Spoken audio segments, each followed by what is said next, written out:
오늘 말씀의 제목은 예수의 권세와 능력입니다. 그래서 우리 지난주에 보았던 누가복음 4장 말씀의 뒷부분을 연결해서 보도록 하는데요.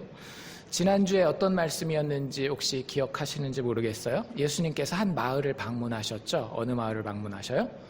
나사렛이라고 하는 예수님의 고향 마을을 방문하셨습니다. 오늘은 이제 또 다른 마을을 방문하시게 돼요. 복음서를 보실 때는 여러분들이 이제 이런 생각을 좀 가지시면 좋은데요.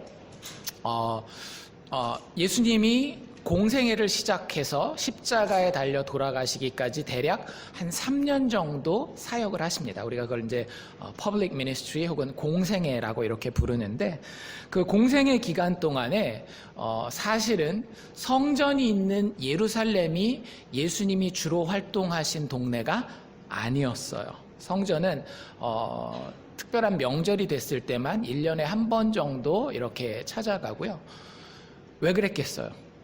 예수님 스스로가 성전이 되시잖아요. 여러분들, 우리가 이제는 다른 성전을 찾는 시대가 아니에요.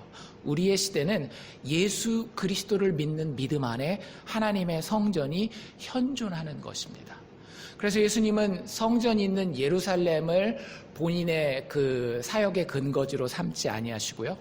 오히려 이스라엘 땅 중에서도 가장 멸시받고 천대받는 북쪽 갈릴리 지역에 가서 사역을 하시기 시작해요. 그리고 그 가운데서도 본인의 고향은 나사렛이었지만 나사렛 사람들이 어떻게 했어요? 우리 지난주에 봤죠? 기억나세요?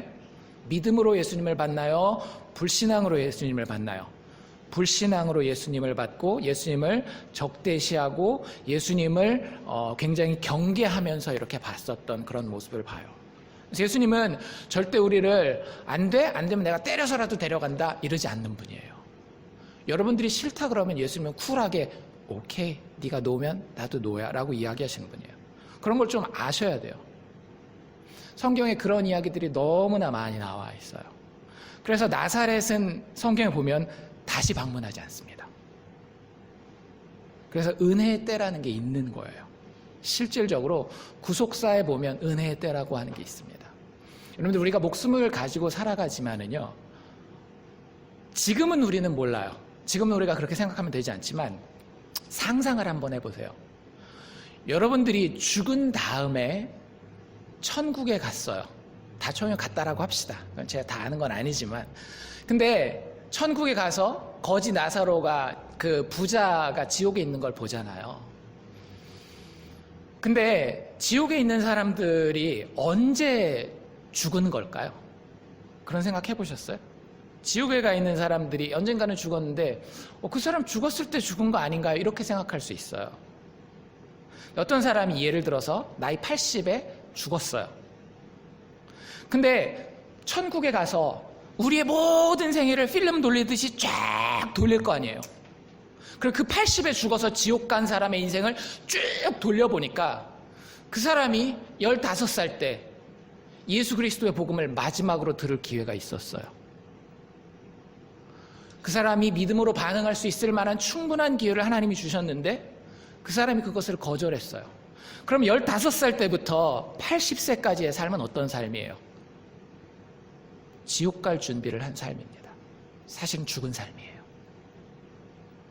여러분들, 우리가 영적인 시각에서 봤을 때 인생은 예수의 부름 가운데에 반응할 수 있는 삶인지 아닌지가 굉장히 중요합니다.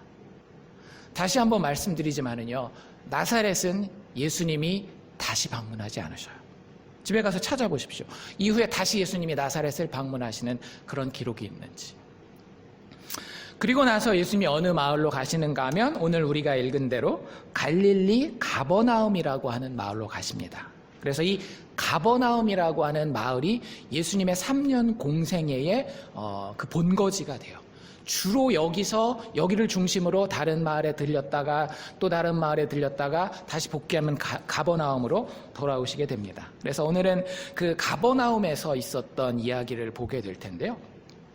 누가가 이 이야기를 4장에다가 기록해 놓은 것은 그냥 이런 일이 있었다라고 하는 것을 일반적으로 우리에게 던져주기 위해서 기록한 것이 아니라 예수님이 3년 공생애를 하면서 보통 어떻게 사역을 하셨는지를 보여주기 위한 그 전형적인 그림을, 예수님이, 우리도 그런 거 있잖아요. 궁금하잖아요. 대통령은 하루를 어떻게 보낼까? 뭐 이런 궁금한 거 있으면 다큐멘터리 같은 거 만들 수 있잖아요. 짧은 다큐멘터리 만들어서 대통령의 24시간 해가지고 이렇게 딱 보여주는 것처럼 예수님이 하나님 나라의 사역을 한다라고 했을 때에 예수님의 하루는 어떠한가를 보여주는 그런 스냅샷 같은 그런 모습인 거예요. 오늘 우리가 읽은 31절부터 44절까지가 예수님의 하루를 보여주고 있습니다. 그런데 특별히 그 중에서 어떤 날을 골랐는가 하면 여기 갈릴리 가버나움 동네에 내려왔는데 어떤 날 예수님이 사역을 하셨다라고 얘기를 하고 있어요? 안식일에 가르치셨다라고 이야기를 해요. 특별히 예수님이 매일매일 사역하셨어요. 그런데 그 중에서도 어느 날을 골랐는가 하면 안식일에 24시간을 누가가 딱 스냅샷처럼 이렇게 찍어낸 거예요. 예수님이 이렇게 사역하셨습니다를 누가복음을 읽는 사람들에게 보여주기 위해서. 여러분들, 안식일은 언제 시작되는지 아세요? 일단 요일로 따지면 안식일은 토요일입니다. 우리가 주일을 안식일로 생각하는데 그건 예수 그리스도의 십자가의 죽음과 부활 이후에 우리가 이날을 특별히 하나님 앞에 예배드리는 날, 신약적인 안식일로 지키는 거예요. 그런데 아직 예수님이 죽고 다시 사시는 일이 없었잖아요. 예수님이 살아계시는 동안에는. 그래서 아직 이때까지는 안식일은 무슨 요일인가 하면 토요일입니다. 그리고 여러분들, 유대인들 친구가 혹시 있으신 분들은 그럼 안식일 날 언제부터 시작되느냐를 물어보시면 토요일 날 시작되는 게 아니라 금요일 날 해지고 시작하는 거예요. 그리고 언제 끝나요?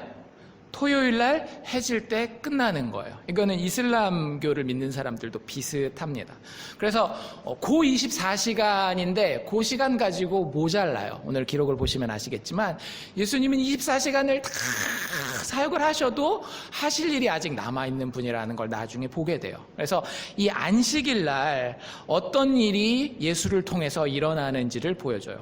안식일은 어떤 날입니까? 하나님께서 천지를 며칠 동안 창조하셔요? 7일 동안 창조하시는데 그 중에 며칠을 일하시는가 하면 6일을 일하시고 마지막 7일째에 안식하시잖아요. 여러분들 언제 쉴 수 있어요? 혹시 자기 사업을 해보신 분 있으신가요? 자기 사업?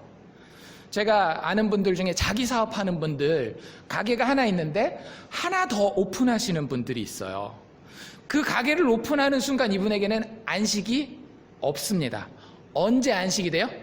가게가 다 세틀다운 됐을 때에, 다 이루었다라는 생각이 자기 마음 가운데 들 때에 비로소 안식하는 거예요.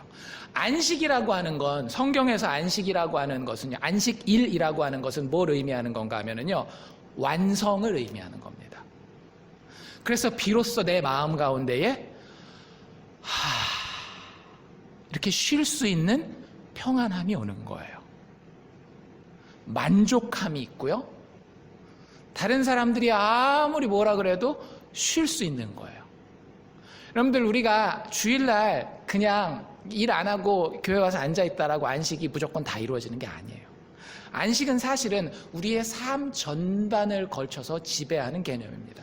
이 안식을 표현하는 굉장히 좋은 단어 중에 하나가 뭐냐면 구약 단어 중에서는 샬롬이라고 하는 단어예요. 우리 샬롬 하면 뭐라고, 어떤 단어로 알고 있어요? 그냥 평안하다, 안녕하십니까, 뭐 이런 단어로 히브리 사람들이 인사할 때 쓰는 단어인가 보다, 뭐 이 정도로 알고 있잖아요. 근데 성경에서 샬롬이라고 하는 것은요, 온전함, 영어로 wholeness라고 하는 단어가 있거든요. 모든 것이 정신적으로, 육체적으로, 환경적으로 모든 것이 다 갖춰져서 안정적인 그런 상황, 거기서 느낄 수 있는 평안을 샬롬이라고 얘기를 하는 거예요. wholeness, 완벽함, 완전해짐. 그래서 그 안식일이 하나님으로부터 인간에게 주어진 겁니다. 근데 그걸 잃어버리죠. 아담과 하와가 에덴 동산에서 범죄함으로. 그런데 그 안식의 그림자를 보여주는 게 모세 율법에서 안식일이 되는 거예요. 안식일을 통해서, 야, 너희들 안식일이 언제 주어져요? 이스라엘 백성들이 애굽에서 탈출하고 난 다음에 주어지잖아요. 430년 동안 이스라엘 백성들에게는 빨간 날이 있었다 없었다? 없었어요. 우리는 가끔 가다가 달력에 빨간 날 있으면 쉬잖아요. 여러분들 진짜 1년 365일을 빨간 날 없이 일하러 다닌다라고 생각해 보세요. 끔찍하지 않습니까? 이게 일요일도 없어요. 뭐 다른 무슨 뭐 7월 4일 독립기념일 이런 것도 없어요. 365일을 하루도 쉬지 않고 일을 해요. 그런데 그걸 몇 년 동안? 430년 동안 한 거예요. 그러니까 이스라엘 백성들의 삶에는 안식이라는 개념 자체가 완전히 사라진 거예요. 그들의 문화 가운데서도 쉼이라고 하는 것은, 만족이라고 하는 것은 늘 존재하지 않았었던 거예요. 그 백성들을 데리고 탈출시켜서 광야에 와서 하나님이 주신 10계명 중에 제4계명이 뭐라고요? 안식일을 기억하여 거룩하게 지키라. 하나님 무슨 얘기하시는 건가 하면은요, 니들이 이거 안 지키면, 이거 규칙인데 안 지키면 혼난다, 벌 받는다, 이런 얘기를 하는 게 아니라, 너희들 430년 동안 쉴 줄 몰랐지. 쉴 수가 없었지. 그런데 내가 책임지고 너희의 삶 가운데에 안식을 줄 거야. 참 놀랍지 않니? 안 믿어지지? 안 믿어지니까 일단 믿으려고 노력이라 해봐. 이거 규칙이라고 생각하고 한번 그대로 따르기라도 해봐.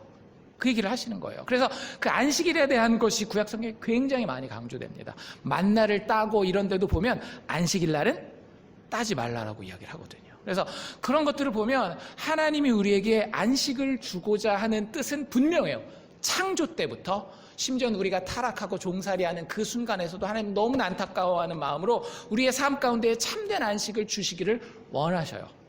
안식일은 그것에 대한 그림자입니다. 안식일이 절대 실체가 아니에요. 하나님의 안식이 실체예요. 예수 그리스도를 통한 죽음을 이기는 안식, 부활의 안식이 실체인데, 그걸 설명하기 위해서, 아직 예수님이 오시지 않았으니까 설명하고자 구약 성경에 준 제도가 안식일이라고 하는 제도예요. 근데 그 안식일을 계속 이스라엘 백성들이 수백 년 동안 1000년 넘게 지켰단 말이에요. 근데 여러분들 누가복음에 보면 이스라엘의 많은 사람들이 실제 안식을 누리고 있습니까? 못 누리고 있습니까? 못 누리고 있죠. 왜? 로마 식민 통치하였기 때문에 그 노동 강도가 너무 세요. 세금을 50% 이상 낸다라고 생각해 보세요. 맨날 일해도 항상 쪼들리는 삶인 거예요. 안식일을 매주 지키고 있음에도 불구하고 알지 못하는 삶을 사는 거예요. 게다가 이 누가복음에 등장하는 진짜 가난하고 불쌍하고 병든 사람들 있잖아요. 그 사람들은 안식일날 와서 예배를 드려도 그 마음 가운데는 다 짓눌림이 있고 얽매임이 있는 거예요. 안식을 알지 못하는, 안식이 있음에도 불구하고 안식을 알지 못하는 사람들의 모습을 누가복음 혹은 다른 복음서들은 굉장히 잘 그려내고 있어요. 그런데 그 안식일에 누가 일하기 시작하는 거예요? 하나님 되신 예수께서 일하기 시작하는 거예요. 그게 예수님의 사역의 포인트라고 하는 겁니다. 그래서 예수님이 사역하는 여러 일 가운데에 안식일에 이런 표현들이 참 많이 나오는 이유가 그건 거예요. 예수님의 사역의 목적이 그거이기 때문에. 여러분들 삶 가운데 예수님께서 역사하시기 원한다면 목표가 똑같은 거겠죠. 뭐겠어요? 참된 안식. 영원히 죽어지지 않는 그 안식을 예수님은 지금 이 시대에도 우리에게 주기를 원하시는 거예요. 여러분들이 어떤 상황에 있든지 상관없이. 그래서 이제 하나씩 보면 안식일 날 제일 중요한 건 우리 지난주에 살펴본 것처럼 회당에서 예배를 드리는 겁니다. 그래서 성경을 읽고 랍비가 나와서 가르치고 뭐 이런 우리랑 비슷한 예배예요. 대표 기도도 있고 찬양도 하고 하는데, 여기 보면 그 안식일에 대한 큰 그림을 뭐라고 이야기하고 있는가 하면 32절에 저희가, 여기 안식일 날 회당에 모인 그 사람들을 얘기하는 겁니다. 저희가 그 가르치심에 놀랐다. 이유는 그 말씀이 권세가 있음이더라. 예수님이 설교를 하시는 거예요. 근데 설교를 하는데 이 설교가 굉장히 파워풀하다고 하는 거죠. 여러분들이 지금까지 뭐 몇 년 동안 신앙생활을 하셨는지는 모르겠지만 설교가 참 파워풀하다 이런 거 느껴보신 적 있으세요? 예수님이 그런 거예요. 근데 그 수준을 사실은 훨씬 뛰어넘어요. 예수님과 같이 예배드리는 사람들이 진짜 입이 딱 벌어질 정도로 예수님의 말씀에 권세가 있는 것을 볼 수 있습니다. 왜 그런 일이 있어? 어떻게 도대체 무슨 일이 있었는가? 그거에 대한 설명이 33절부터 자세히 나오는데 33절에 보면 회당에 더러운 귀신 들린 사람이 한 명 있었다라는 이야기를 해요. 그 사람이 그 주만 거기 나온 건지, 그 안식일에만 거기 나온 건지, 아니면 매 안식일마다 이 예배를 참석했었던 사람인지는 잘 모르겠어요.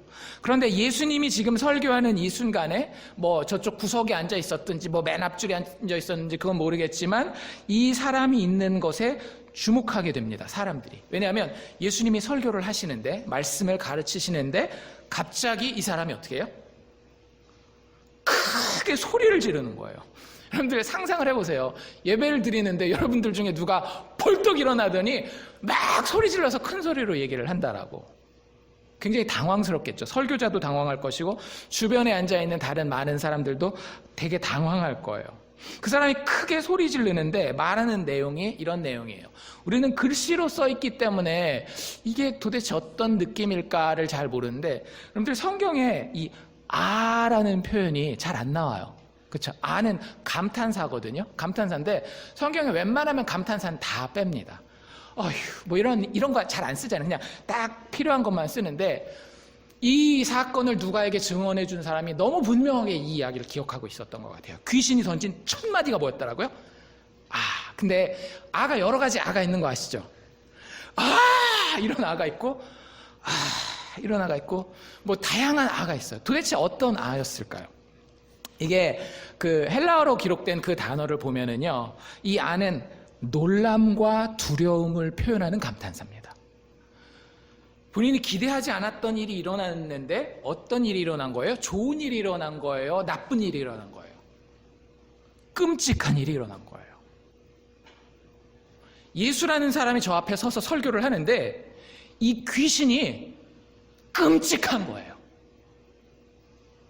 도저히 이런 일을 자기 귀신 평생에 한 번도 당해본 적이 없는데 그런 일이 자기 눈앞에서 지금 펼쳐지고 있는 겁니다. 그래서 하늘이 무너져라 한숨을 쉬고 있는 겁니다.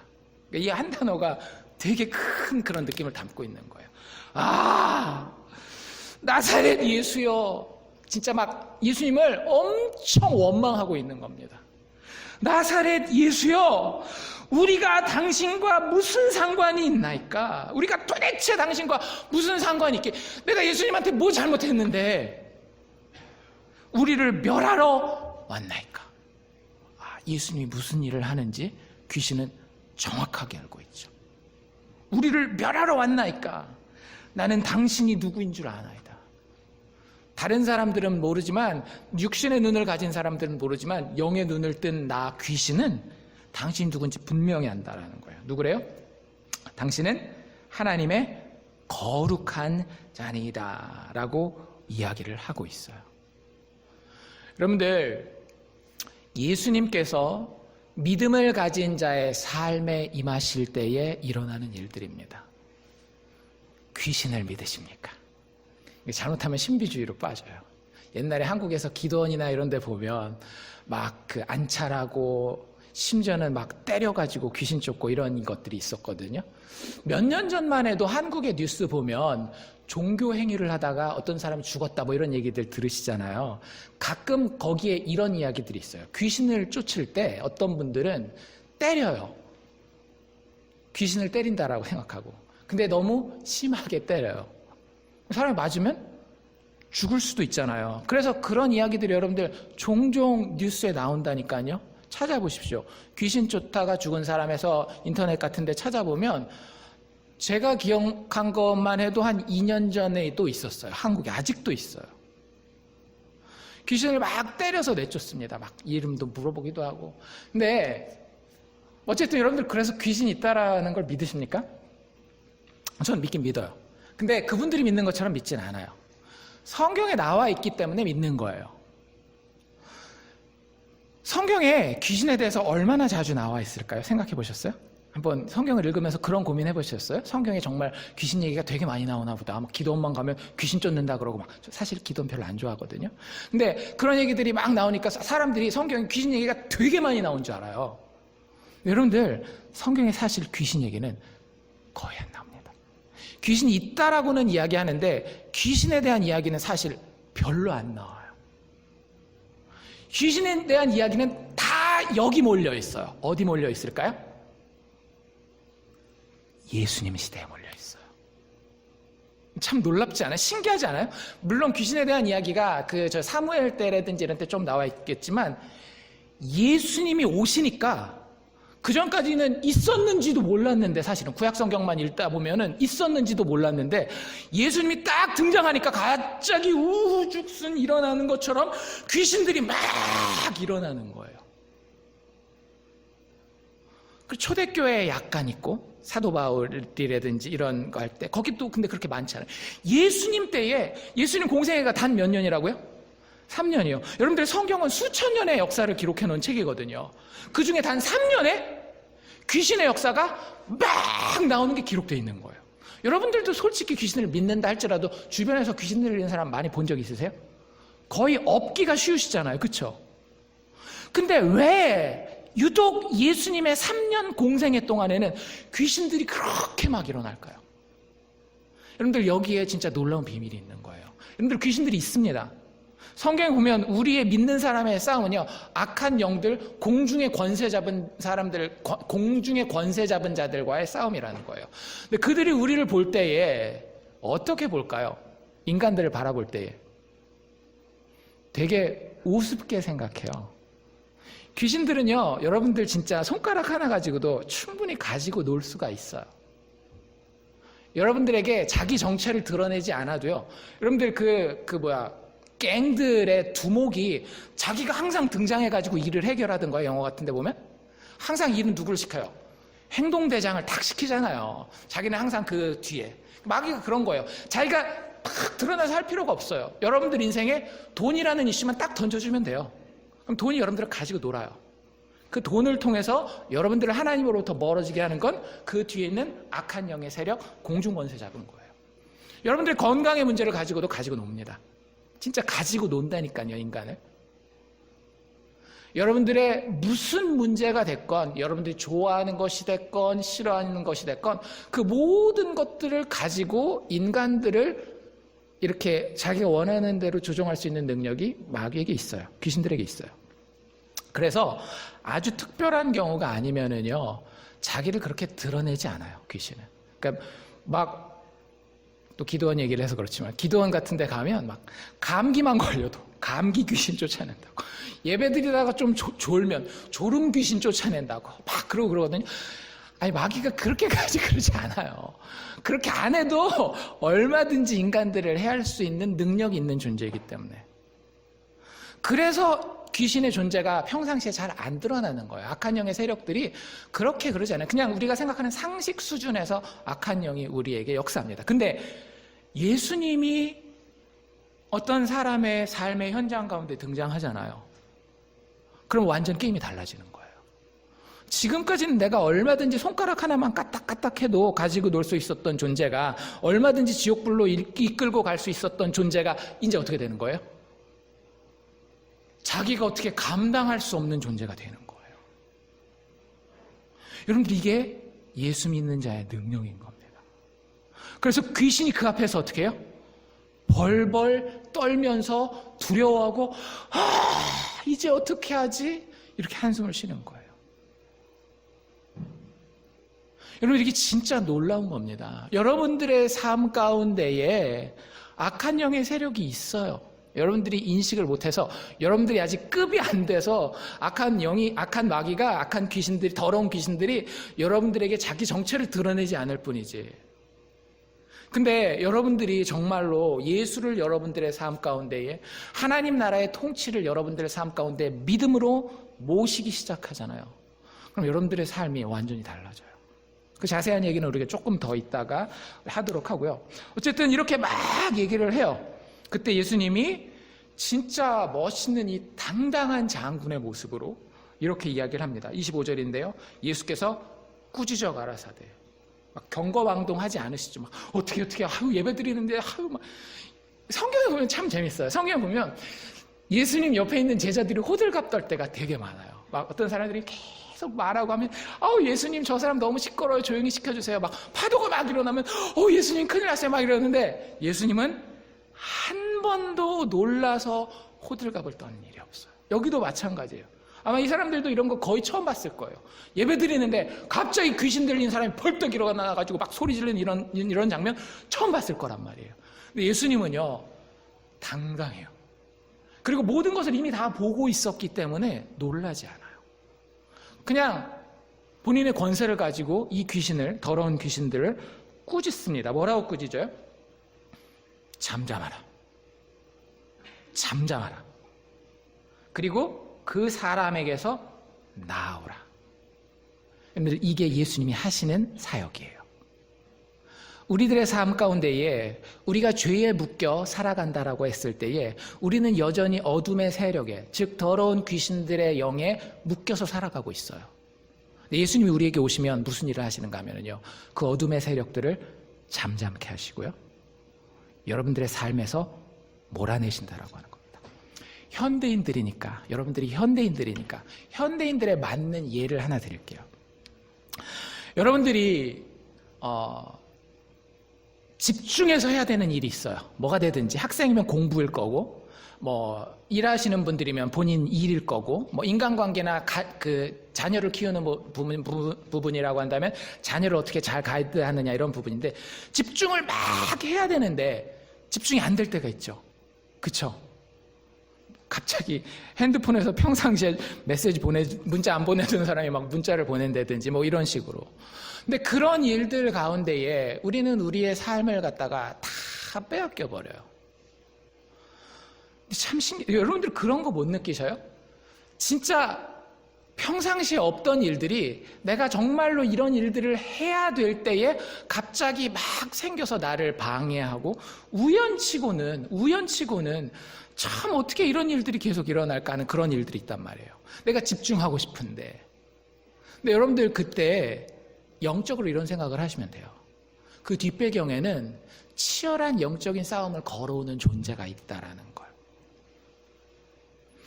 여러분들에게 그런 일이 있을 때에 예수 그리스도의 이름으로 기도해 보십시오. 신비주의적인 그런 기도가 아니에요. 여러분들 그 싸움은 예수님께서 친히 싸우셨는데 어떻게 싸우셨는가 하면 자신의 죽음을 통해서 이겨놓으신 싸움이에요. 나니아 이야기라고 하는 그 아이들이 읽는 소설이 있어요. 되게 재밌는 이야기인데 우리 아이들 꼭 읽히십시오. C.S. 루이스라고 하는 유명한 작가가 썼는데, 거기에 보면 피터가 아니라 에드먼드라고 하는 그 남자애가 있는데 좀 애가 얍삽해요. 기회주의자예요. 그래서 그 좋은 편에 속해야 되는데 나쁜 편에 가가지고 자기네 편을 배반해요. 근데 항상 나쁜 사람들은 어떻게 해요? 이용해 먹고 가치가 없으면 버리잖아요. 그래서 얘가 죽게 생겼어요. 이 좋은 편에 자기 시스터 2명하고 형 1명하고 3명이 같이 있어서 얘에 대해서 너무 아쉬워하는 거예요. 그랬을 때 이 좋은 편의 대장이 누구인가 하면 아슬란이라고 하는 사자거든요. 근데 C.S. 루이스가 이 책을 쓸 때 이 아슬란을 예수님의 모습으로 그리는 거예요. 그 아슬란이라고 하는 사자가 어떻게 하는가 하면 나와 이 에드먼드를 바꾸기로 해요. 그래서 아슬란이라고 하는 사자가 가서 대신 죽어줍니다. 그리고 에드먼드가 구원을 얻어요. 그래서 그런 일들이 있는 거예요. 영적인 세계예요. 여러분들이 구원받는 데는요, 예수 그리스도의 죽음과 부활이 있는 겁니다. 그래서 귀신이 여러분들 삶 가운데 역사하려고 할 때에 여러분들이 예수의 이름으로 기도하고 간구하잖아요. 그러면 여러분들의 간절한 기도 때문이 아니라 예수 그리스도의 대속적인 죽음 때문에 여러분들의 삶 가운데에서 귀신은 질 수밖에 없는 거예요. 그래서 예수님이 꾸짖고 그 귀신들을 이 사람에게서 나아가게 합니다. 그때 귀신이 마지막 발악을 하죠. 어떻게 해요? 여기 보니까 귀신이 그 사람을 무리 중에서 팍 땅바닥에다가 내던졌다라고 돼 있어요. 참 못됐죠. 나빴죠. 자기가 못 먹는 감 찔러라도 본다고. 하여튼 마귀는 우리의 삶이 궁극적으로 잘 되는 걸 원하지 않아요. 잠깐은 우리에게 필요한 것들을 공급하는 것처럼 보일 수 있을지 모르겠지만 결국에는 돈 많이 벌어도 돈 많이 벌었기 때문에 마귀가 준 돈은 우리의 인성을 파괴하게 만들고요. 자식 성공하게는 만들지만 그 자식이 부모와의 관계가 나중에 커서는 서먹서먹하게 만들어요. 그게 마귀가 주는 성공과 마귀가 주는 승리들이에요. 궁극적으로는 우리를 실패하고 넘어뜨리고 우리에게 좋은 것 절대 주지 않아요. 그래서 이 귀신 쫓아낸 사람도 땅바닥에다가 확 내팽개칩니다. 근데 참 재밌는 표현이 있어요. 그래서 그렇게 하고 귀신이 나갔다라고 얘기를 하면 되는데 그 뒤에 뭐라고 돼 있는가 하면 넘어뜨리고 나오되 그 뒤에 누가가 뭐라고 쓰고 있어요? 그 사람은 상했다 안 상했다? 상하지 않았다. 여러분들 귀신이 우리를 공격할 수 있습니다. 우리가 예수님을 우리의 삶에 모신다 할지라도 악한 영의 세력들이 여전히 우리를 찝쩍거릴 수는 있어요. 우리로 하여금 고민하게 만들 수는 있습니다. 우리로 하여금 임시적인 잠깐의 어려움에 빠지게 할 수는 있어요. 그런데 궁극적으로 우리를 해칠 수는 있다 없다? 절대 없다라고 하는 거예요. 여러분들 이게 믿어져요. 예수 믿는 사람은 이게 믿어져요. 절대 악한 영의 세력들이 궁극적으로 나를 해할 수가 없어요. 나는 하나님이 영원히 존재하면서 하나님과 영원토록 사랑의 교제를 나누도록 만든 존재이기 때문에 절대 죽을 수도 없고 상함을 당할 수도 없어요. 그래서 귀신이 아무리 나를 땅바닥에다가 내팽개치는 것 같더라도 여러분들 잠언에 보면 상당히 재밌는 이야기가 나오는데 이런 얘기가 있어요. 의인은 7번 넘어질지라도 다시 일어난다라는 얘기가 나오거든요. 우리는 뭐 개구리 왕눈이에서나 나오는 뭐 그런 이야기로 생각할지 모르겠지만 아니에요. 성경에서 7은 무슨 숫자라고요? 완전 숫자예요. 7번 넘어진다라는 것은 더 이상 일어설 수 없을 정도로 확 꼬꾸라져서 넘어진다라는 거예요. 근데 그 가운데서 의인은, 즉 예수 그리스도의 피로 깨끗하게 된 자는, 그 피를 신뢰하는 자는 어떻게 된다라고요? 완벽히 넘어진 것 같은 그 자리에서도 다시 일어난다라는 거예요. 여러분들 그게 예수 믿는 자들이 가지는 능력입니다. 그 능력을 가져다 주는 것이 바로 예수 그리스도의 사역이라고 하는 거예요. 안 믿어지시는 분들도 있을 수 있어요. 근데 성령께서 어떤 한 사람의 영혼을 감동시키시잖아요. 그럼 그게 믿어지고요. 여러분들 그냥 상상으로만 믿어지는 게 아니라 제가 분명히 간증할 수 있어요. 이건 제 삶의 현실입니다. 여러분들 삶의 현실인지 여러분들 스스로에게 한번 물어보실 수 있으면 좋을 것 같아요. 이 사람이 상하지 아니한지라. 이것보다 더 나은 은혜와 축복과 권세가 어디 있겠어요? 36절에 보면 이런 예수님의 설교를, 이게 설교예요. 설교 도중에 지금 막 이런 일들이 얼마나 흥미진진했겠어요. 설교가. 그러니까 설교해서 하나님 말씀을 막 가르치는 중에 귀신의 역사가 막 일어나는데 그 귀신의 역사를 확 제압하고 그 설교를 듣고 있는 모든 사람들이 다 놀라 서로 말하여 가로되, 이 사람들이 하는 말들도 참 의미가 있습니다. 뭐라고 얘기해요? 이 어떠한 말씀인고. 다시 한번, 이 어떠한 말씀인고. 야, 이 참 놀라운 기적이다. 이런 얘기도 하는 사람들이 있었을 거예요. 그렇죠? 참 신기한 일이다. 이런 얘기도 하는 사람들이 있었을 거예요. 근데 누가는 특별히 여러 사람이 하는 말 중에 뭘 기록해 놓고 있는가 하면 이 어떠한 말씀인고. 사실 누가복음보다 이 말씀을 더 강조하는 복음서는 어디 있죠? 요한복음이죠. 태초에 말씀이 계시니라. 이 말씀이 하나님과 함께 하셨고 그 말씀이 곧 하나님이시라. 창세기 1장에서도 하나님이 말씀으로 온 세상을 창조하시죠. 이게 예수 그리스도의 사역이라고 하는 거예요. 여러분들이 정말로 예수 믿게 되는 증거는 뭐냐면요, 예수의 이 그냥 말씀이 아니라 어떤 말씀인가 하면 권세와 능력으로 더러운 귀신을 명하여 나가게 하는 그런 능력의 말씀이에요. 그 말씀이 여러분들 심령에 하나하나 와서 바뀌기 시작합니다. 그게 예수 믿는 사람들의 특징이에요. 예수 믿는 사람의 특징은 매 일요일마다 교회 와서 앉아있는 게 아니에요. 당연히 그렇게 되기는 합니다. 근데 그게 예수 믿는 증거가 아니라고 하는 거죠.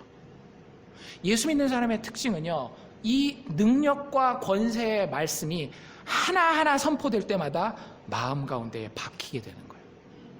어떻게 이런 일이 있을 수 있지? 근데 믿어지는 거예요. 믿어지는 거예요. 정말로 예수님이 그러니까 이 레벨 차이가 나지 않나요? 제가 아까 말씀드린 그 기도원 파들은 어떻게 한다라고요? 귀신 쫓을 때 막 때린다라고요. 막 앉혀놓고 붙잡아놓고 꽁꽁 묶어놓고 막 때리고, 아유, 거의 귀신이랑 동급이나 귀신한테 밀려가지고 막 이런 급인데 예수님 어떻게 하신다라고요? 놀라지도 않고 말씀으로만. 여러분들 온 우주가 어떻게 만들어졌다라고요?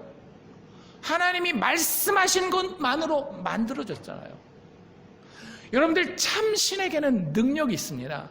거짓 신들은 안 그래요. 근데 참 신에게는 능력이 있어요. 어떤 능력이요? 말하면 그 말이 현실이 되는 거예요. 하나님의 말씀은 예수 그리스도, 하나님 되신 예수 그리스도의 말씀은 그분이 말씀하시면 우리 삶 가운데에 현실이 되는 거예요. 여러분들 신약 성경에, 구약 성경에도 많이 나와 있지만 신약 성경에 여러 계명들 있죠. 명령들 있죠. 뭐 이런 것들 있잖아요. 항상 기뻐하라. 쉬지 말고 기도하라. 범사에 감사하라. 이는 그리스도 예수 안에서 너희를 향하신 하나님의 뜻이니라. 그러니까 얼마나 힘들어요. 지키려면. 어떻게 항상 감사합니까? 어떻게 항상 기도합니까? 어떻게 항상 기뻐합니까? 그럴 수도 있고 못할 수도 있고 있지. 근데 성경에 보면 되게 자신 있게 그런 얘기를 해요. 그래서 그 성경을 되게 진지하게 받아들이시는 많은 종교인들은 많은 죄책감 가운데 빠집니다. 나 이번에 나쁜 일 생겨가지고 감사하지 못하는데, 하긴 하라 그랬는데 에이씨 또 성경 말씀 못 지켰네, 막 이렇게 되기 쉽단 말이에요. 근데 여러분들 그게 그냥 우리가 지키면 하나님이 어이구 잘했다 축복해 줄게 성공을 더해 줄게 이런 게 아니라니까요. 그 뒤에 뭐라고 붙어 있더라고요? 이는 그리스도 예수 안에서 죽음을 이기고 다시 살아나서 죽을 수밖에 없는 죄인들의 삶을 책임지실 그분 뜻 안에서, 그리스도 예수 안에서 너희를 향하신 하나님의 뜻이라고요. 계명이요 율법이요 규칙이라고 이야기하지 않는다라고요. 그냥 하나님의 뜻이라고요. 하나님이 그렇게 바울의 입술을 통해서 말씀하신 거예요. 그럼 어떻게 된다라고요? 현실이 된다라고요. 여러분들이 진짜 십자가를 제대로 받아들이시면은요 항상 기뻐하게 돼요. 우리가 어려워하지 않는다라는 이야기가 아니에요. 어려움이 있어요. 근데 그럼에도 불구하고요 세상 사람들이 알 수 없는 기쁨의 근원이 속에 있습니다. 다른 사람들이 볼 땐 미친 거죠. 성경 보면서 어떻게 저 사람 요새 되게 힘들 텐데 갑자기 성경책에 이게 성경 펴놓고 책상 위에서 보고 있는데 혼자 희죽희죽 웃고 있어요. 제가 그러거든요. 설교 들으면서 참 좋다. 우리 하나님 이런 분이지. 근데 그게 현실이 된다니까요. 그리고 눈에 보이는 현실을 이기게 해요. 진짜입니다. 믿음의 현실이 내가 눈에 보고 있는 이 현실을 뛰어넘어서게 돼요. 그래서 이 어떠한 말씀이고 권세와 능력으로 더러운 귀신을 명함에 나가는도다. 이것 때문에 예수님의 사역을, 예수님의 설교를 그 말씀이 권세가 있다라고 이야기를 하는 거예요. 말씀하신 것이 눈에 보이는 이 삶의 현장에서 현실이 되기 때문에. 그리고 회당 예배가 끝납니다. 우리도 예배 끝나면 뭐예요? 밥 먹어야죠. 밥 먹으러 가는데 아마 베드로가 항상 나서잖아요. 그러니까 예수님 시장하시죠.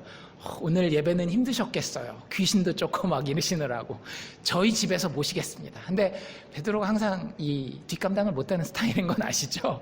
뒷감당을 못할 얘기를 또 한 거예요. 사실은 자기 집에서. 베드로의 아내 이야기는 성경에 한 번도 안 나옵니다. 왜 그런지 모르겠어요. 부부관계가 안 좋았던 건지 아니면 그냥 진짜 조용히 잠잠히 있었던 분이었는지 그건 잘 모르겠는데 대신 오늘 본문에는 누구 이야기가 나와 있었는가 하면 베드로의 장모님 이야기가 나와 있어요. 근데 자기 집에서 장모님은 엄청 아파 누워있는데 예수님을 아마 식사하자고 자기 집에 데려간 것 같아요. 보니까 뭐라고 돼 있어요? 예수께서 일어나 38절입니다. 회당에서 나아가서 시몬의 집에 들어가시니 시몬의 장모가 중한 열병에 붙들린지라. 상황이 딱 가서 밥 먹으려고 보니까 그래도 식사를 준비해 주어야 될 분이 지금 누워 있잖아요. 그 상황에서 사람들이 생각을 해본 거죠. 딱딱 그림을 맞춰본 거예요. 아, 예수님 기적을 행하실 수 있는 분, 병자를 고치시는 분 하니까 계산이 어떻게 딱 맞아떨어져요? 이분한테 베드로의 장모님을 고쳐달라고 부탁을 해보면 어떨까 해서 그 부탁을 합니다. 사람들이 저를 위하여 예수께 구하였다. 당연히 병을 고쳐달라고 구하는 거겠죠. 그때 예수님이 어떻게 하셔요? 성경에 보면 한국 표현이 참 좋은 것 같아요. 예, 원래 헬라어 표현은 조금 다른 표현인데 예수께서 가까이 가십니다. 여러분들이 정말로 어려운 상황 가운데 있으면 있을수록 이게 더 필요한 거예요. 여러분들 아파서 누워있을 때, 아이였을 때 그런 기억이 아직도 있으실라나요? 여러분들이 정말 아프고 막 덜덜덜덜 떨면서 오돌오돌 떨고 있을 때 엄마가 와서 이렇게 가까이 와서 입을 덮어주면서 탁 안아주는 거. 너무 시간이 오래 지나서 잘 기억이 안 나시는 분들은 내가 이렇게 좀 이렇게 힘들고 어려워하는데 내 남편이, 내 아내가 뒤에 와서 은근히 백허그를 탁 해줬을 때 따뜻한 가까이, 여기 그 느낌이에요. 이 여자가 누워있는데 예수님이 아휴 그래 내가 고쳐주지, 야 병아 나을지어다, 그냥 이렇게 하실 수 있어요. 근데 그렇게 하지 않고요, 이게 그 헬라어 표현이 어떤 표현인가 하면은요, 그 여자가 이렇게 누워있으면 그 진짜 가까이 가서 이렇게 그 위에서 허리를 숙여서 진짜로 친밀하게 쳐다보는 거예요. 그리고 어떻게 하셔요? 여기도 똑같습니다. 아까 귀신 쫓을 때 했던 게 뭐였어요? 꾸짖었잖아요. 똑같이 예수님이 가까이 서서 열병을 꾸짖으시며 결국 뭐 하신 거예요? 말씀하신 거예요. 말씀하신 거예요. 말씀하시니까 어떻게 돼요? 그 뒤에 어떻게 돼요?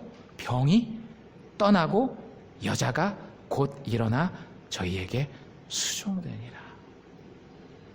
여러분들, 이게 하나님을 믿는 사람들의 삶 가운데 일어나는 겁니다. 어떤 분들은 이렇게 생각하실 수 있어요. 예수님 참 너무하시다. 그래 아프다가 일어난 그 여자분들, 게다가 나이도 많은 분일 텐데 바로 일 시킬 수가 있냐, 좀 쉬세요 이렇게 얘기 한마디도 안 하고 그냥 예수님 넉살도 좋다, 얻어먹기만 잘하고 이렇게 생각하실 수 있는데 그게 아니에요. 여러분들, 이분이 이 베드로의 장모는 하나님께 맡은 사명이 있었어요. 주부라고 하는 사명입니다. 그 시대에 자신의 일상을 통해서 하나님을 섬길 수 있는 길이 열려 있는데, 자신의 어떤 막힘 때문에, 여긴 질병이라고 하는 막힘이었죠, 얽매임 때문에 그 일을 감당하지 못했던 거예요. 근데 하나님께서 우리를 회복시키시잖아요. 그러면 여러분들이 어떤 현장에 있든지 간에, 여러분들의 일터에 있던, 아니면 여러분들의 그냥 친구들과의 인간관계에 있건, 아니면 가정주부로 있건, 어디에 있건 간에 하나님이 주시는 힘 가운데 그 일을 하나님께 영광 돌리면서 감당할 수 있게 되는 거예요. 그런 일이 지금 일어나고 있는 겁니다. 아직 안식일이에요. 아직 안식일이 다 끝나지 않았어요. 그래서 이제 점심을 늦게 드셨든지 그랬겠죠. 그리고 나서 40절에 보면 해질 때가 됐다라고 했습니다. 그러면 공식적으로 안식일은 끝나는 거죠. 근데 예수님의 안식일은 아직 끝나지 않아요. 왜요? 각색 병으로 앓는 자들이 있는 사람들이, 자기 친구나 가족들 중에 병들어서 아파하고 안식일임에도 불구하고 평생 동안 안식을 누리지 못한 그런 안타까운 사연들을 가진 사람들을 다 예수 앞에 지금 데리고 줄을 서는 거예요. 다 병인들을 데리고 나오매 예수님이 오늘은 영업 끝났다, 돌아가라 이러셔요? 아니잖아요. 여러분들, 예수님을 찾아오는 사람들을 거절하지 않습니다. 물론 테스트는 해요. 우리 지난주에 수로보니게 여인 봤잖아요. 테스트는 하실 수 있지만 궁극적인 의도를 가지고 거절하는 법은 없어요. 이게 예수님이에요. 어떤 죄인도, 어떤 더럽고 추한 모습을 가진 그런 인생의 스토리를 가진 사람들도 예수님께 나오면 예수님 다 받아주셔요. 우리의 삶이 악한 더러운 귀신에 묶여서 수십 년 동안 나 스스로도 정말 미워할 만한 그런 삶의 역사를 가진 사람도요, 주님 앞에 나오면 주님이 다 감당하실 수 있습니다. 그래서 그 사람들이 나왔을 때 어떻게 해요? 나오매 예수께서, 참 이것도 좋은 표현이에요, 일일이 한 사람 한 사람 공장에서 물건 찍어내듯이 잔스 퍽 가, 퍽 가, 퍽. 그 미국에도 그 불파들이 있거든요. 기도원파들이 있어서 막 귀신 쫓고 이런 분들이 있거든요. 근데 그분들 집회 이런 녹화해 놓은 영상들 보면 진짜 완전 공장에서 찍어내는 것 같아요. 장풍 쏘듯이 귀신 나가라 뭐 이렇게 딱 해가지고 퍽 하면 바바바박 쓰러지고 그러는데 예수님 그렇게 안 하셨어요. 예수님 그렇게 안 하셨어요. 그렇게 하실 수도 있죠. 근데 예수님 어떻게 하셔요? 일일이 한 사람 한 사람이에요. 그 헬라어 표현이 각각 사람을 이야기를 하는 거예요. 한 사람 한 사람 일일이 그 위에 어떻게 하셔요? 손을 얹으시고 기도하시고 그들을 고쳐내시고야 맙니다. 그때 어떤 일이 벌어져요? 41절에 보면 여러 사람들에게서 귀신이 나가며 소리질러 가로되. 이 귀신들한테는 큰일 난 거예요. 큰일 난 거예요. 아까도 말씀드린 것처럼 왜 귀신 얘기들이 안 나오다가 예수님 때 이렇게 나타나는가 하면요. 지금까지는 본인들이 직접 나서지 않아도 됐는데 이제 큰일 난 거예요. 하나님의 나라가 지금까지는 어둠의 나라의 세력의 판이었는데 하나님의 나라가 임하는 거예요. 쉽게 얘기하자면 최후의 발악을 하는 겁니다. 그래서 자기들의 정체를 딱 드러내고 어떻게 해서든지 이 사람의 인생을 파멸시키려고 하는 거예요. 예수 믿을 때 여러분들 그런 역사가 있습니다. 악한 영들의 역사가. 그 싸움을 싸워야 되는 거예요. 여러분들이 대충 설렁설렁 예수 믿으시면 그런 걱정 안 하셔도 돼요.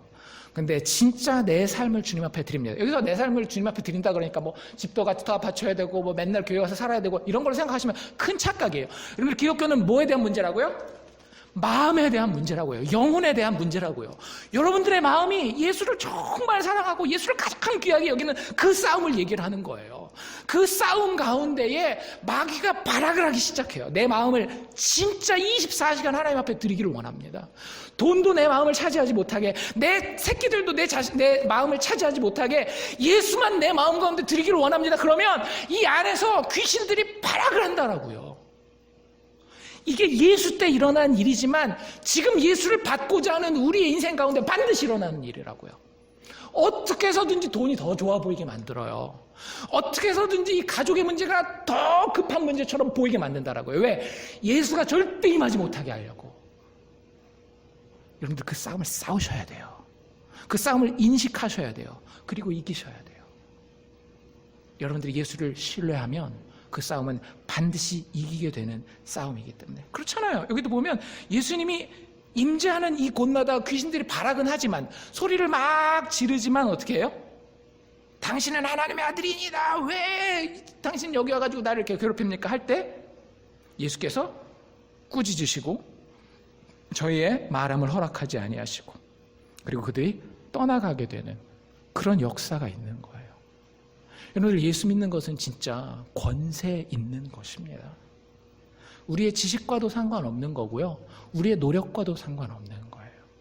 예수의 권세는 우리의 삶 가운데서 더러운 귀신의 세력들을, 어둠의 세력들을 다 몰아내요. 여기에 대한 문제라고요. 빛이 여기 들어오면은요, 주변이 다 환해지게 되어 있습니다. 밖에서부터 시작하려고 생각하지 마세요. 안에서부터 시작돼야 되는 거예요. 여기도 참 신기하잖아요. 순서를 잘 보세요. 누굴 데려왔다라 그랬어요? 병든 사람들 데려왔다라 그랬잖아요. 병든 건 뭐에 대한 문제예요? 겉에 눈에 보이는 것에 대한 문제잖아요. 근데 문제가 어떻게 해결되기 시작해요? 속에 있는 귀신들이 나감으로 해결되기 시작하잖아요. 그러니까 여러분들 진짜 맞다니까요. 성경을 쭉 보십시오. 성경은 우리의 영혼과 마음에 대한 문제입니다. 왜냐하면 영혼과 마음이 우리의 눈에 보이는 모든 것들을 지배하기 때문에. 하나님 그렇게 만드셨어요. 우리의 육체를 안 만드셨다라는 얘기가 아니라 우리의 육체도 만들어 놓으셨지만 그 육체는 반드시 영혼과 마음의 지배를 받도록 만들어 놓으신 거예요. 그래서 거기서 그렇게 하시고 밤늦게까지 하셨겠죠? 그리고 나서 42절에 보면 그 다음 날까지도 사실은 예수님의 사역은 쉬지 않고 연결되는 걸 볼 수 있어요. 날이 밝음에 예수께서 나오사 한적한 곳에 가십니다. 이게 항상 예수님을 표현할 때 자주 등장하는 표현이에요. 예수님이 시간 될 때마다 어떻게 하셔요? 하나님 아버지와의 관계에 자신을 몰입해 드립니다. 여러분들 큐티라는 거 아시죠? 그렇죠? 개인 경건의 생활? 그 왜 하세요? 하시는 분도 있고 안 하시는 분들도 있을 텐데 뭐 큐티라는 말을 안 쓰시면 개인적으로 말씀 보고 기도하고 하시잖아요. 왜 하세요? 이유가 있어야 돼요. 이게 내가 이렇게 도장 찍듯이 하려고 하는 거면 너무 힘들고 안 좋은 거예요. 그거 그렇게 하면 어떻게 될까요? 그거 10년만 그렇게 하루도 안 빼고 해놔 보십시오. 어떤 사람이 될까요? 바리새인 됩니다. 정확하게 바리새인 돼요. 내가 10년 동안 하루도 안 빼고 기도했어. 이런 사람이야. 내가 10년 동안 진짜 그런 분들 많이 본다. 제가 지난주인가 언젠가 어떤 목사님이랑 얘기를 하는데 교회에서 너무너무 힘들게 하신 분이 있었대요. 어떤 분이었을까요? 새벽 예배 꼬박꼬박 나가서 안 빠지신. 그러니까 교회에 자기가 발언권이 있다라고 생각하는 거예요. 발언권이. 이렇게 내가 기도하는 사람인데 말이야. 여러분들 개인의 경건 생활은요. 그러라고 우리에게 중요해요. 그러면 그건 저주받은 거죠. 사랑하는 사람을 만나는 거예요. 여러분들 진짜 좋아하는 사람 만나고 싶은 사람 있으세요? 저 있어요. 한국에 가면 우리 갑수 씨를 만나고 싶습니다. 여러분들은 잘 모르죠. 제가 군목으로 있을 때에 너무너무 아름답게 함께 신앙생활 하셨던 분이에요. 지금 목사님 되셨어요. 김갑수 목사님이라고. 그분은 안 보고 있어도 한 5년, 6년 만에 한 번씩 이렇게 봐도요. 너무너무 보고 싶어요. 항상 전화 같이 하고 싶고 통화하고 싶고 예수를 아니까, 예수 사랑하는 걸 서로 아니까. 근데 그런 게 여러분들 본인과 하나님 사이에 있어야 돼요. 그런 사람들 매일매일 하는 거 어느 날 빼먹고 실수할 수도 있죠. 그거 안타까워해요. 안타까워하지 않는다라는 게 아니에요. 뻔뻔하게 뭐 그래도 이게 자유지 뭐 이런 건 없어요. 근데 그럼에도 불구하고 그게 자연스럽게 나오는 거예요. 예수님이 내가 어제 밤까지 진짜 힘들게 사역했는데 오늘 또 새벽에 일어나서 아버지한테 가서 도장 찍어야 돼. 이러고 갔겠어요? 아니잖아요. 진짜 단어가 너무 좋지 않아요? 한적한 곳에. 그 아들들을 두신 분들은 나중에 이놈들이 커서 연애를 하게 되면 연애할 때 엄마 아빠 데리고 다니겠어요? 안 데리고 다니겠어요? 안 데리고 다니죠. 왜요? 둘이 한적한 곳에 가서 좋은 시간 가지려고. 하나님 우리를 사랑하신다니까요. 그리고 우리가 하나님을 사랑하기를 원하신다라니까요. 예수님 아버지를 그렇게 사랑하신 거예요. 그 바쁜 사역의 현장 가운데서도. 여러분들 우리의 신앙생활은 어떤지 생각해 보셔야 되는 거예요. 자꾸 어떤 눈에 보이는 어느 교회에서 몇 년 신앙생활 하는 사람들 이렇다 이런 거 다 내려놓고 제발 성경으로 돌아가세요. 성경으로. 하나님께서 우리에게 원하시는 것이 무엇인지, 예수님께서 보여주시는 본이 무엇인지, 그 예수가 우리 안에 진짜 산다라고 하면 나에게 어떤 일이 일어날까 한번 영적인 상상을 해보시라. 답이 그렇게 어렵지는 않아요. 우리가 고집이 세서 그렇지. 자꾸 내 의를 쌓으려고 하는. 근데 그렇지 않습니다. 한적한 곳에 가 계셔서 아버지와의 그 개인적인 시간을 가지셔요. 그 사이에 무리들은 어때요? 아침 일찍부터 와가지고 예수님을 막 찾고 있죠. 그러다가 예수님 딱 만나니까 예수님 되게 좋아하나 봐요. 뭐라 그래요? 자기들에게서 떠나시지 못하게 붙잡습니다. 바지가랑이를 붙들고 예수님 떠나지 말고 우리 가버나움, 이 가버나움 사람들이거든요. 가버나움 마을에만 평생 계셔 주십시오라고 이야기를 해요. 예수님이 뭐라 그래요? 인간적인 생각에는 어떻겠어요? 방금 전에 어느 마을에 갔다 왔어요? 가버나움 가기 전에 나사렛에 갔다 왔잖아요. 나사렛에 사람들 반응이 어땠어요? 막 예수님 미워하고 의심하고 불신앙으로 반응하고 이랬단 말이에요. 무시하고. 근데 가버나움 사람들은 어때요? 되게 좋단 말이에요. 자기를 인정해주고 막 붙들고 하니까 인간적인 모습으로는 내가 여기서 평생 목회해도 되겠다 뭐 이런 생각 예수님 혹시 하실 수도 있지 않으셨겠어요? 근데 예수님 뭐라 그러셔요?